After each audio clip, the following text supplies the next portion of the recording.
Don Macario Trejo, colonchero. Don Damasio Domínguez, alabancero. Antonio Covarrubias Domínguez, San Luis de la Paz.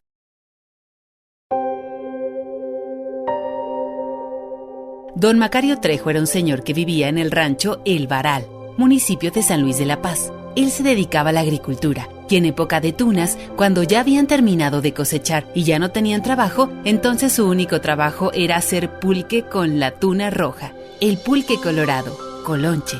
Entonces, él madrugaba, agarraba sus burritos, los cargaba con sus cajones o guacales para traer la tuna y se iba al cerro. Allá pelaba la tuna, 4 botes de estos de hojalata y 4 guacales de tuna, con todo y cáscara, eso a diario. Traía la tuna por allá de las comunidades de Ortega, donde había más tunas. Se iba a buscarla y completaba con la poca que había en la casa. Llegaba al cerro en la mañana, pelaba la tuna y colaba el pulque de un día anterior. Entonces ya lo preparaba en cántaros de barro. Le cabían 20 litros a cada cántaro. Echaba sus 4 cántaros de pulque ya colado y sus guacales de tuna. Y se iba por ahí a las comunidades a cambiarlo por chiles, maicito, frijolito, lo que le daban. Luego llegaba con chiles de unos y de otros, y luego esos los cambiaba con el patrón, donde le daban la tuna a medias, mitad él y mitad el patrón.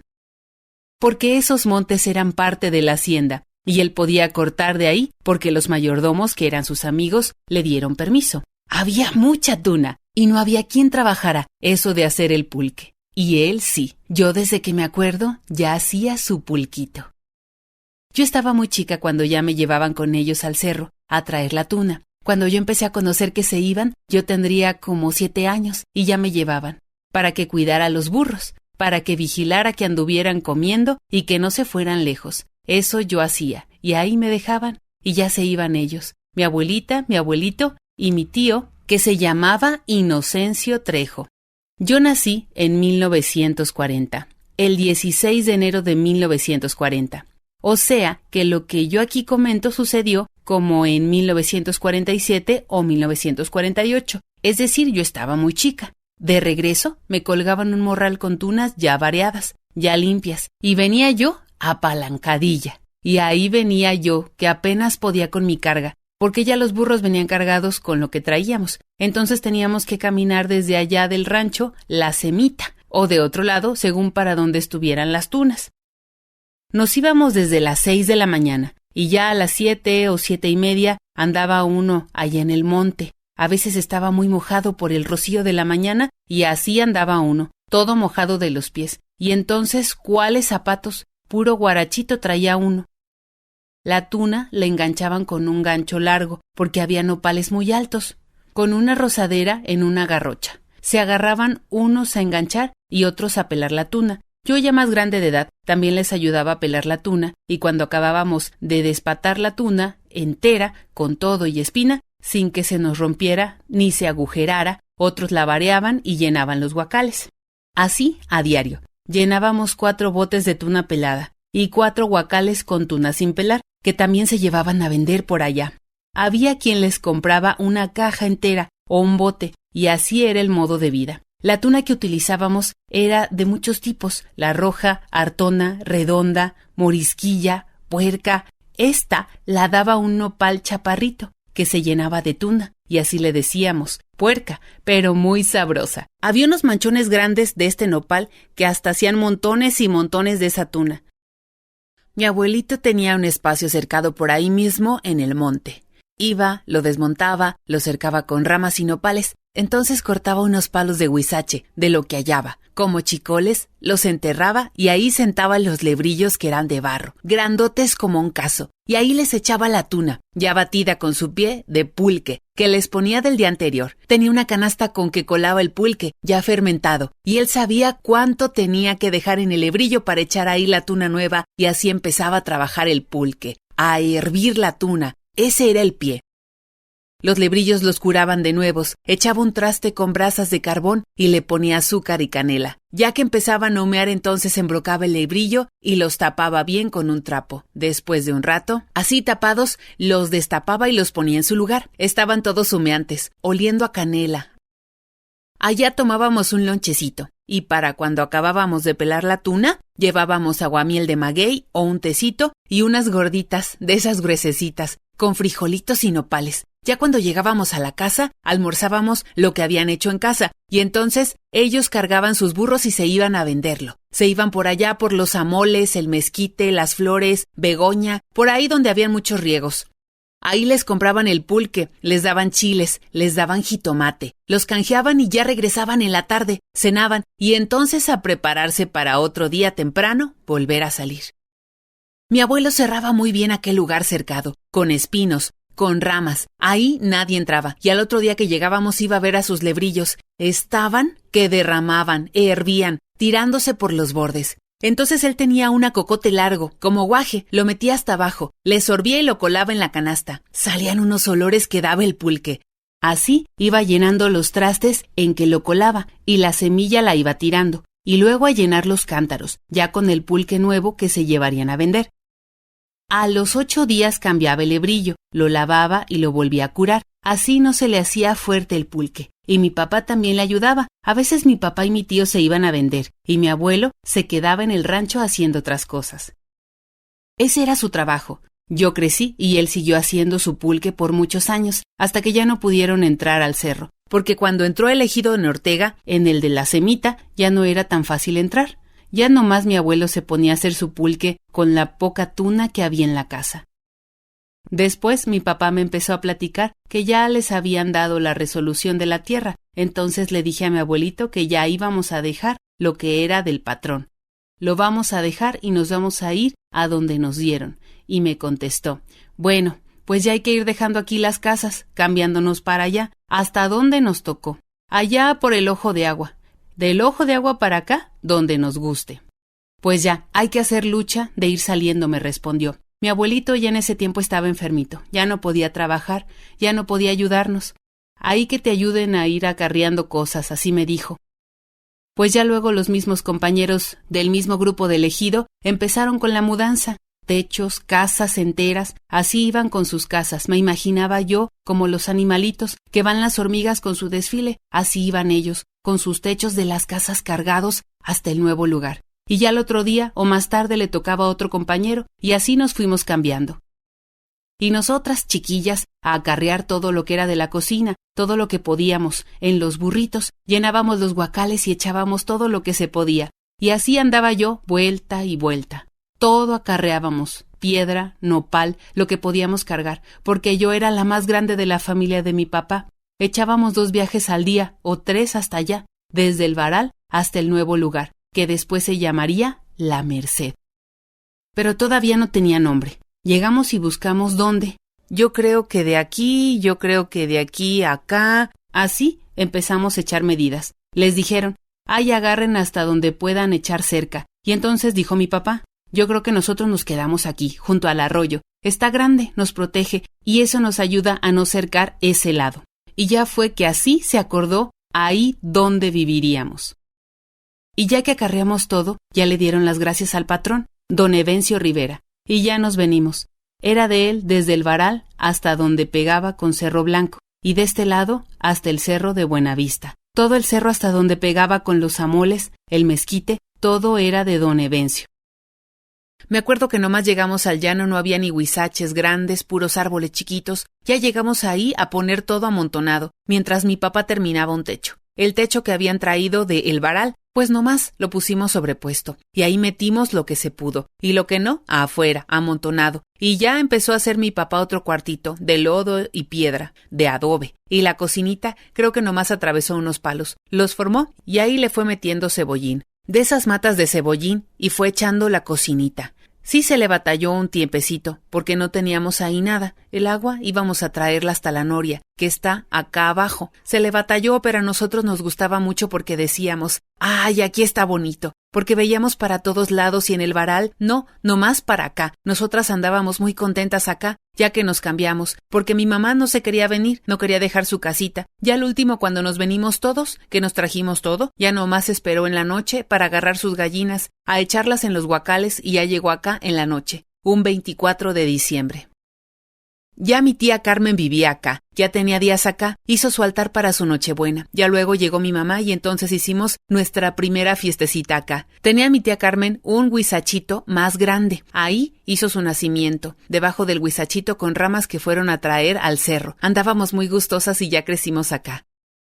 Entonces fuimos trasplantando acá nopal. Como estaba muy arroyudo el terreno, muy deslavado por el agua, puro caliche. Empezamos a poner cerquitas de nopal para que la tierra se fuera deteniendo. Más abajo, otra cerquita, y así andábamos. Ya luego mi mamá nos andaba ayudando a poner el nopalito para que se fuera deteniendo. Ya luego se emparejó el patio, de que le íbamos atajando la arena. Crecieron los árboles y desasolvamos un bordo seco, aterrado que estaba más arriba. ¿Lo habrían hecho los Juárez que vivían más arriba? ¿Quién sabe? Ellos vivían con otro patrón, pero ahí se quedaron. Como ya eran ejidatarios, no se cambiaron. Decidieron quedarse ahí y no sé cuál sería el acuerdo con su patrón. Era don Pilar, no recuerdo el apellido de don Pilar. Había muchos patrones, pero fue entrando el ejido y fueron quitándoles a los patrones y ya ellos se fueron yendo también, a San Luis de la Paz, o a quién sabe dónde. Solamente don Evencio se quedó ahí, en lo que no le quitaron. Después se fue para San Luis Potosí, con un hijo, y fue dejando las casas solas ahí, hasta la fecha.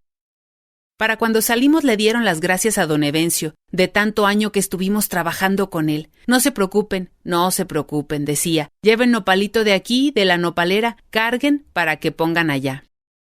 Muy bien se portó el patrón con nosotros. Yo desde que me acuerdo ya trabajábamos las tierras con él. Trabajábamos a medias. Nosotros levantábamos, serían, no me acuerdo, 3 o 4 surcos, y él una parte. De él han de haber sido 7 surcos, y de nosotros 3, o él 6 y nosotros 4, algo así. De eso levantaban todos, igual en equipo. Como sembraban también con él, se levantaba en grupo. Hoy le toca al patrón, mañana a nosotros, y así se trabajaban las tierras. Hacían un modo de repartición en el campo y de cada tierra. Hacían una división de maíz, frijol, donde decían: esto es del patrón y esto es de nosotros. Y así iban poniendo: esto es de la tierra de Macario, esto es de la tierra de Checho. Y así se repartía. Me acuerdo que dijo mi papá: pues ahora ya vamos a sembrar acá, donde nos repartieron. Vamos a ver dónde nos toca. Ya anduvieron midiéndoles ahí, señalando dónde les tocó. Decía mi papá: pues a mí me tocó por acá, en las tierras que eran de don Porfirio Rosas. Nos tocaron a nosotros. Hasta me da pena, pues es mi compadre, pero pues ya ni modo, ya nos dieron ahí. Y ya empezamos a sembrar ahí, bendito sea Dios. Ese año se dio muy buena cosecha en esas tierras donde sembrábamos. Después que se dio la cosecha, decía mi papá: ahora sí, hijas, agarren de donde ustedes gusten. Aquí sí es parejo, aquí sí vamos a sacar parejo.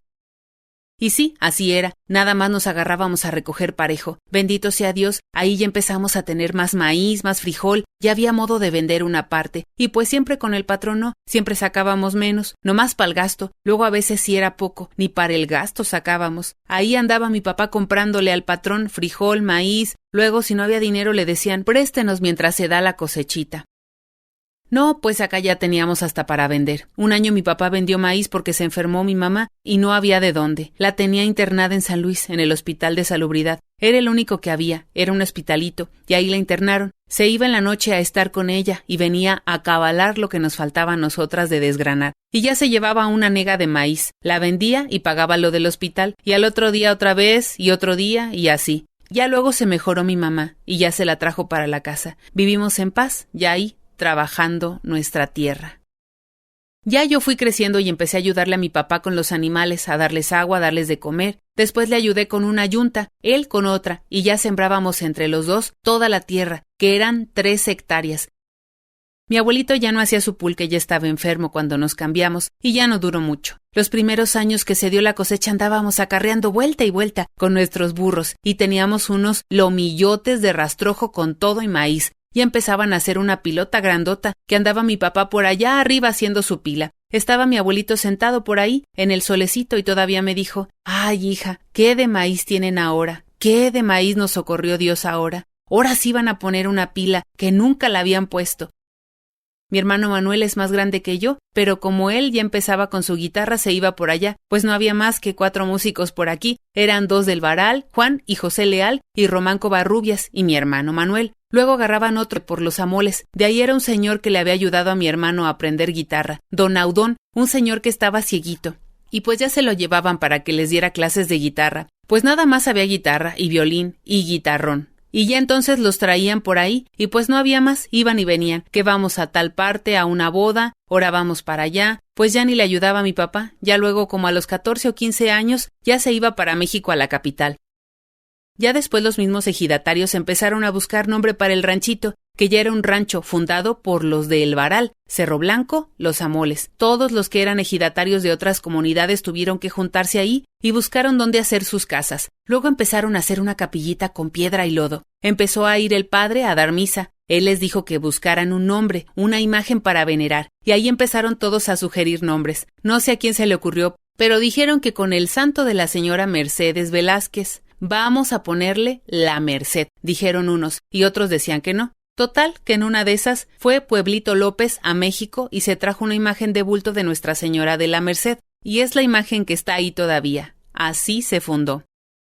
Mi otro abuelito Vicente Domínguez Salinas platicaba que él quedó viudo con mi papá de 2 o 3 años. Mi tío Reyes era el más grande, luego mi tío Luz y después mi papá, que era el más chico, y platicaba que se iban a trabajar hasta la hacienda de Ortega, caminando, con mi papá en los hombros, hasta donde estaba la fábrica de mezcal, y allá trabajaban en los cerros, donde cortaban y acarreaban la piña para el mezcal. De regreso traía aguamiel de por allá, donde raspaban magueyes, y llegaban a comer en la casa. Pero como no había nadie quien les hiciera comida, platicaba que le decía a mi papá: siéntate, hijo, ahorita hervimos el aguamiel. En eso pelaba nopales que traía de por allá también, ya que hervía el aguamiel, ponía un comal y ahí ponía a asar los nopales. Y esa era su cena, nopales asados y aguamiel para beber. Y a ver, mi papá tantos años que vivió y tanto que sufrió de chiquito. Mi papá empezó a crecer y ya empezó a ayudar. Tenía a mi abuelito Vicente una vaquita y mi papá la cuidaba. Y ya empezaron a crear sangrita, como luego dicen. Y mi papá se acostumbró a arrimarse por ahí, con una cobija nomás, donde había velaciones, velorios, y ya les empezaba a ayudar a cantar. Entonces fueron viendo que tenía buena voz y ya lo juntaban. Acá, Damasio, acá adelante. Y así, Damasio Domínguez Salinas, que era mi papá, decía cuando le preguntaban: ¿desde cuándo comenzó a cantar? No, pues desde que tenía yo 8 años ya andaba yo con los coros, pues por hambre, porque me daban cafecito y un taco. Allá andaba ya mi papá con los coros de alabanceros. Empezó a crecer y entonces los coros ya no lo dejaban, ya lo traían para todos lados. Y así creció él, cantándole al Señor. Ya que crecí, yo también ya me iba con mi papá, que está el Señor de los Trabajos en tal parte, y ahí vamos. ¿Vamos, hija? Sí, vamos. Y caminando, ahí vamos, que para los Amoles, que para el Mezquite, que para el Mineral de Pozos, que a Begoña, el Carmen, para este lado, que para Ortega, que a la fiesta de Cieneguilla. Creo que ahí es la Virgen de Guadalupe, que con el Señor del Mezquitito, que es de la carretera 57 para allá, por ahí por el Salitre, para allá. Era una comunidad chiquita, como en un cerrito chiquito, y abajo estaban las casitas. Ahí tenían al Señor del Mezquitito. Un señor cuidaba esa cruz, que se fue formando de un mezquite, como una cruz, y tenía su cabecita de lado, como un Cristo. Pero ya era un señor grande de edad, y la cortó para llevarla a bendecir. Cuando murió pidió que la trajeran aquí, a la iglesia de Pozos, pero el sacerdote que había en ese tiempo no lo quiso. Entonces se lo llevaron a San Luis de la Paz, y ahí está.